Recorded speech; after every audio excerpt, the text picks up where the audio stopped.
Hello, my fellow forgiven sinners. Grace and peace are yours from God our Father and from our Lord and Savior, Jesus Christ. Amen. What would you say is the point of basketball? Maybe easy enough. Put a ball in a basket, right? Maybe the point is to win. Some people might go that way. But if you really think about it, the point of basketball really aims at something far higher than either of those goals. There are far higher goals like entertainment or athleticism, competition, teamwork, sportsmanship, self-discipline, self-improvement, things like that. The game really has much greater purposes than simply putting a ball in a basket. But if we obsess over that lower goal, we can sometimes become blind to those far greater things that can be ours through this pursuit. So what is then the goal of Christianity? Some might suggest the goal is going to church or being a good person or reading the Bible. But just like basketball, we recognize that there are far higher goals than these, like forgiveness of sins, new life, salvation, growing in the fruits of the Spirit in faith and hope and love, imitating Christ, growing in the unity with God and with one another, and the list continues on. Well, today we're reading from Mark chapter 7, where the Pharisees were fixating on a lower goal of their faith. But Jesus used this moment to point out how they had actually abused this goal and turned it into something evil rather than good. And he instead now calls us to the higher goals of our faith in Christ. Well, today we'll read from selected verses from Mark chapter 7. We're going to start off with verses 1 through 8. There it says, "The Pharisees and some of the teachers of the law who had come from Jerusalem gathered around Jesus and saw some of his disciples eating food with hands that were unclean, that is, unwashed. The Pharisees and all the Jews do not eat unless they give their hands a ceremonial washing, holding to the tradition of the elders. When they came from the marketplace, they do not eat unless they wash, and they observe many other traditions, such as the washing of cups, pitchers, and kettles. So the Pharisees and the teachers of the law asked Jesus, 'Why don't your disciples live according to the tradition of the elders instead of eating their food with unclean hands?' He replied, 'Isaiah was right when he prophesied about you hypocrites. As it is written, these people honor me with their lips, but their hearts are far from me. They worship me in vain. Their teachings are but rules taught by men. You have let go of the commands of God and are holding on to the traditions of men.'" And skip ahead to verse 14. "Again, Jesus called the crowd to him and said, 'Listen to me, everyone, and understand this. Nothing outside a man can make him unclean by going into him. Rather, it is what comes out of a man that makes him unclean.'" Skip ahead to verse 21. For from within, out of men's hearts, come evil thoughts, sexual immorality, theft, murder, adultery, greed, malice, deceit, lewdness, envy, slander, arrogance, and folly. All these evils come from inside and make a man unclean." This is God's word. This is a fascinating section. It starts with I would say a good practice that the Pharisees observed. Before the Pharisees ate their meals, they would wash their hands. Many of us continue to do this practice today just simply for hygienic reasons, but the Pharisees added a spiritual dynamic to this practice. They envisioned God washing them clean as they were washing their hands clean. I actually remember my grandma talking in a similar way. After working in the garden with her hands all blackened by dirt, she pictured Jesus washing the black of her sins away as she washed her hands in the sink. Well, this, again, tradition of the elders actually does have some good spiritual value to it. It can be a nice devotional remembrance for people as they clean their hands for their meals. But then the Pharisees noticed that Jesus' disciples were not washing their hands. And they asked why, but not in order to gain information. They weren't asking Jesus a question. They weren't looking for Jesus to teach them. They asked why because they believed that this was definitive proof that Jesus was a false teacher. And this is where we see the danger that can come with traditions, even good traditions, and even sometimes with some things that God himself has commanded us. As we already said, hand washing is valuable, and it can even be of some spiritual benefit. But The Pharisees had taken this tradition and they had made it the reason for their salvation. They believed that their hand washing and the other many practices that they followed were what made them holy before God as compared to the rest of the unclean world. Many of the traditions in the Jews in Jesus' day started with a good purpose. They had started with an aim at faithfulness toward God, at spiritual growth, and other good pursuits. But for many of these traditions, they had ended up morphing them into the very point of their faith. They believed that their salvation depended on hand washing rather than on repentance and faith in God's promises. And this became a means of puffing themselves up with pride while looking down on the evil people, at least in their estimation, who did not do what they did. This is where the practice of religion can sometimes become dangerous. Remember that Satan will use anything and everything, and especially good things, to try and lead us away from Jesus. So consider some examples for us today.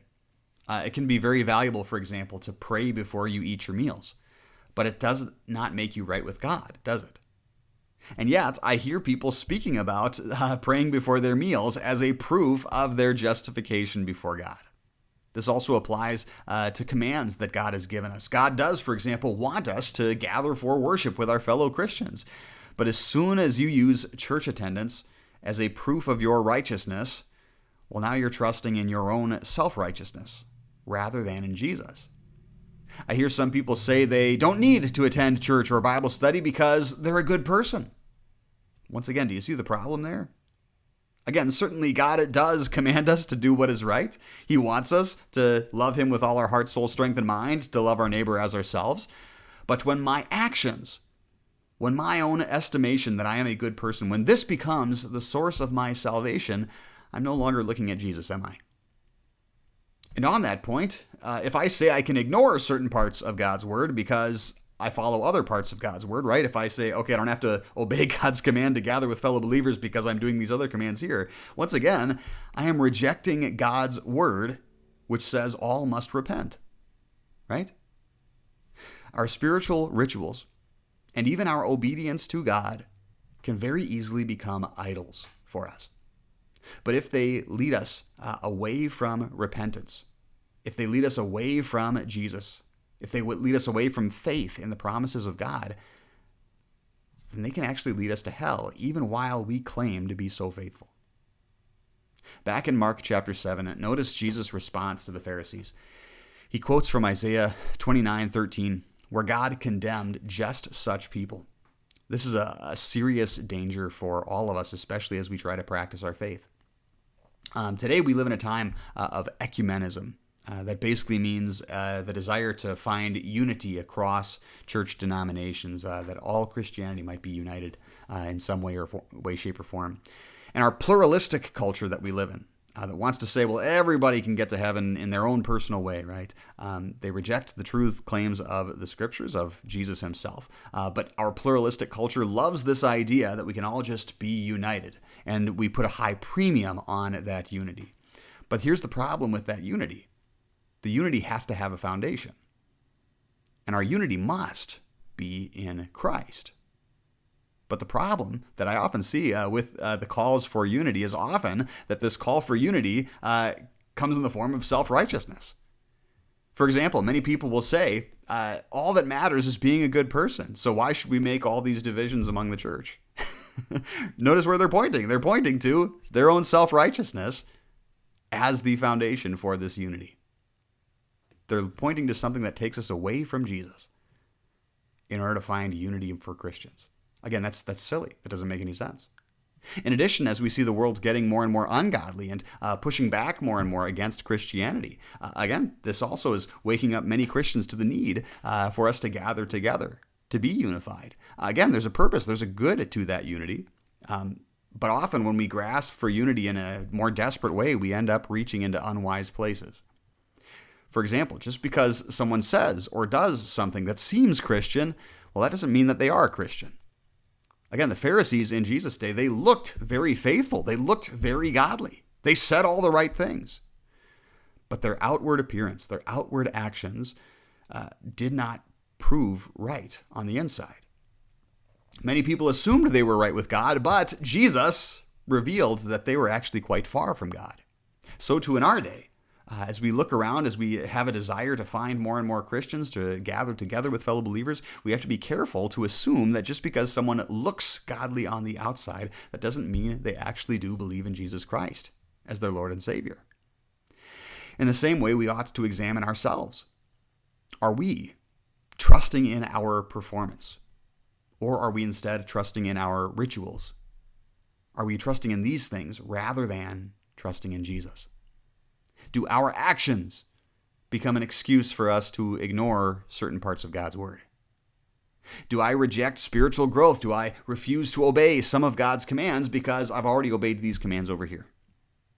Do I consider myself more righteous or closer to God than other people because I've done something that somebody else has not? Again, in all these cases, we end up setting aside God's Word in order to follow our own ways. We set aside the Word of God for the word and ways of man. God calls us all to repent and believe the good news. He doesn't call just the people who don't pray before meals, or just the people who don't go to church, or just the people who aren't good people. He doesn't call only them to repent. He calls all of us. Every single one of us. Whether our lives look clean or unclean, every single one of us is called by God to repent of our sin and believe the good news that Jesus alone takes away our sin. This is just what Jesus explains in our last verses. The Jews had been so obsessed with the ceremonial Old Testament laws, and specifically with the dietary laws Jesus is speaking about here. But Jesus points out that food does not bring us closer or further away from God. Nothing that goes into your mouth can make you righteous in God's sight. No, instead, Jesus says it's what comes out of our hearts that makes us unclean before God. And again, the problem stems from that heart all the way on the inside of me, right? That's why evil comes out of us. That's why we sometimes do the wrong thing, so to speak. It's because we're evil from within. And those evil things that we do are evidence of that inner corruption. That's what Jesus is getting at. One day you and I are going to stand before God on Judgment Day. And when you're standing on trial before God to prove your righteousness to Him, you and I can say, well, I prayed before meals. We could say I went to church. We could say I was better than those people over there. But in every single one of those cases, God is still going to ask every single one of us, what about your evil thoughts? What about your greed? What about your lack of self-control, your envy, the slander you spoke against others, your arrogance, your pride, your foolishness? What about those sins? You see, this is the problem with our rituals. They cannot save us. They cannot take away sin. No amount of church attendance, no amount of good works, no amount of other people I can look down on can save me from the evil that comes out of my heart. On Judgment Day, God will have books and books filled with all those evils that spilled out of my heart, proving me to be unclean. And there's nothing I can do, there's no person I can compare myself to erase a single one of those sins from those books. But the scriptures tell us that God has another book on Judgment Day, the book of life. And in it are nothing but names, the names of those who are in Christ Jesus. And whoever's name is in that book will be declared justified, not guilty in God's own courtroom. Again, this is why we must always be on guard against putting our hope in anything but Jesus. Our salvation does not come in our rituals, in our traditions, in our actions. Our only hope is Jesus. He alone is our salvation. Now, before we close for today, I do want to clarify something. The world will take what we've talked about today and run to the other extreme with it. For example, our world will hear what I've just said today, and they'll say, see, praying before meals is a waste of time. You don't have to go to church. You don't even have to worry about being a good person. Just follow your heart, the world will say. Well, let's go back to that analogy from basketball that I was using before, right? That would kind of be like saying, you see, all that matters is sportsmanship, and so just stop trying to put the ball in the basket. You're not playing basketball anymore, are you? In that case. Let's get to the point. What am I trying to say? The point of our lesson today is not that Jesus wants us to get rid of all traditions. The point is not that Jesus wants to get rid of all moral laws. It's not that Jesus wants us to avoid any kind of moral judgments whatsoever. Again, to get rid of all moral judgments would be to pretend that helping my neighbor is the same as murdering him, right? That's nonsense. You see, Jesus is not against traditions. Traditions can be amazingly valuable, and they can be incredibly helpful even for our growth in the faith.